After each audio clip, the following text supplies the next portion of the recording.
Just finished the new build. It's looking pretty sweet. We got the Langley 11 Dynamic Evo case, mid-range. We got 9 lights in there, or fans, sorry. RGB fans. At the top it's the liquid cooler. It's all Soma fans. They got all the plug-in fans, so it's just one fan plugs into another, and you only need one USB RGB connector. Then we got Asus Prime z790 with the Intel 137K Raptor in it.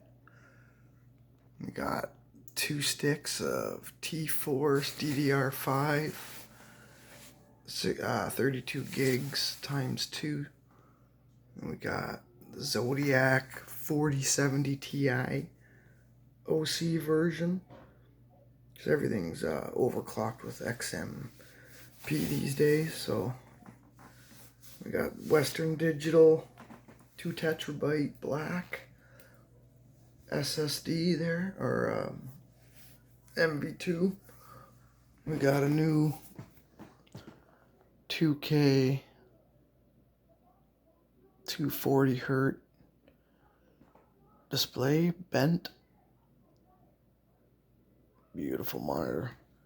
So just wanted to give you an update on the PC, where she's at.